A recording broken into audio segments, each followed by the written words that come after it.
I'm so new to knitting that my edges look like sin. So if sin had a look, it's the edges of my knitting.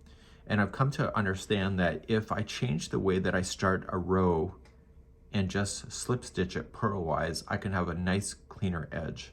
So instead of just going in to knit or purl the very first one, all I'm going to do is just slide it onto this needle without doing anything to it and slide like this. So this is slip stitch purl-wise, and then I begin to knit or purl the rest.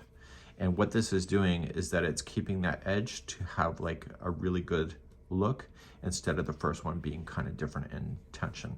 So it's something that you can decide for yourself if this is something that works for you. So you are going to knit or purl right to the very end, or whatever the instructions say. And it's the very first stitch that starts any of the row. When you go to turn it, you're going to slip purl-wise. So to start a new one, make sure that this yarn is in the proper position. So when you go to do it, slip purl-wise. And if I'm going to knit, I want to make sure that this yarn goes in behind first and then knit. And it will keep the edging a lot nicer. That's a little tip for you, and it works like a charm.